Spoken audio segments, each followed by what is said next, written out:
This is the story of Pinocchio, and this version is written by Claire Lloyd and it's illustrated by Giuseppe Delernia.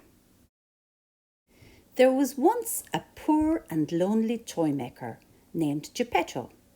One day he finished carving a wooden puppet. "I'll call you Pinocchio," he said excitedly. "You'll be just like a real boy, and I'll be your papa." To Geppetto's surprise, the little puppet jumped up. He stuck out his tongue and ran away laughing. Pinocchio suddenly noticed a small green cricket watching him. "You're a naughty puppet. You must learn to be good," chirped the cricket. Pinocchio felt really guilty. He ran straight back home to Geppetto. "I'll be good and I'll go to school just like a real boy," he promised. Geppetto was so happy to see his little puppet back. He even sold his only coat to buy Pinocchio a book for school.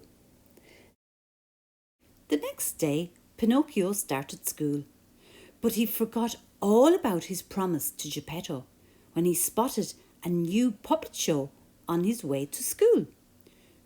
Nosy Pinocchio snuck in to watch the show. The performers noticed the little wooden puppet right away. Join us, they called out. Pinocchio jumped up on stage. He danced and sang with the other puppets until the end of the very last song. They even rewarded him with 5 gold coins. Pinocchio skipped away, clutching his shiny gold coins. "Perhaps I should buy Geppetto a new coat," he thought.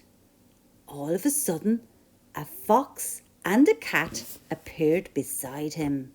"Give us all your coins and we will come back with even more coins," they told Geppetto. "Don't trust those who promise to make you rich," whispered a familiar voice.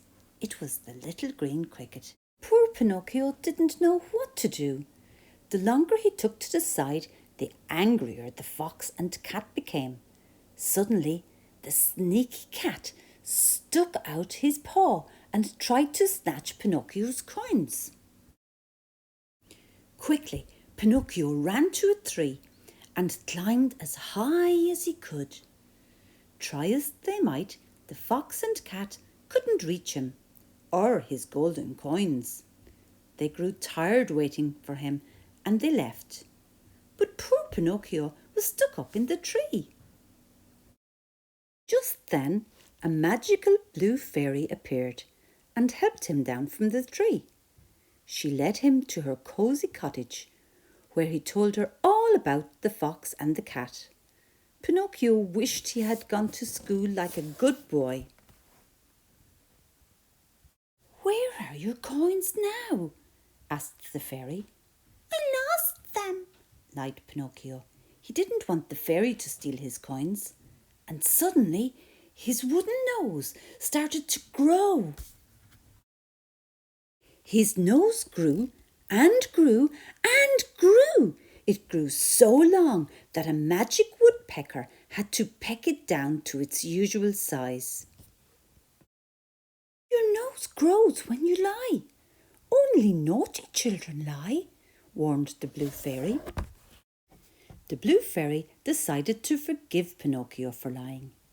"If you become good and honest, I will grant you your greatest wish," she said. Pinocchio wanted nothing more than to become a real boy. He was determined to be good, but as Pinocchio cycled home, he came across a secret place filled with children. It was called the Land of Toys. "Stay with us," cried the children, and Pinocchio quickly forgot all about his promise.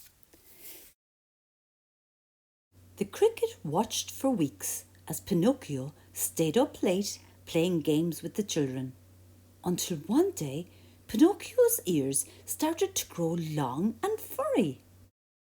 Pinocchio was turning into a donkey. "It's because you've been naughty," said the cricket.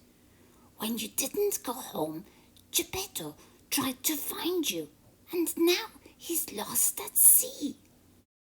Pinocchio had been so busy having fun that he'd forgotten all about Geppetto.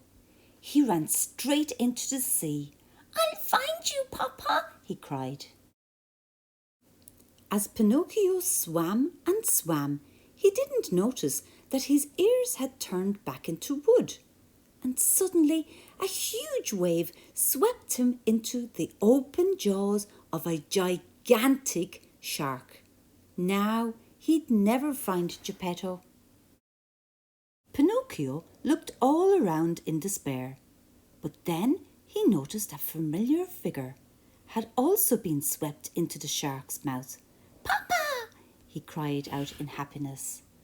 As the shark opened its mouth, Pinocchio grabbed Geppetto's hand, jumped into the sea, and swam as quick as his little wooden legs would carry them.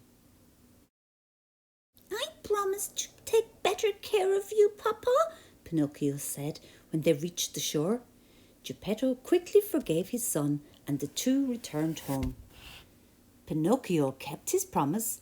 He worked really hard at school. He did his chores and took good care of his father. One morning, Pinocchio woke up and got ready for school as usual. He looked in the mirror and cried out in surprise.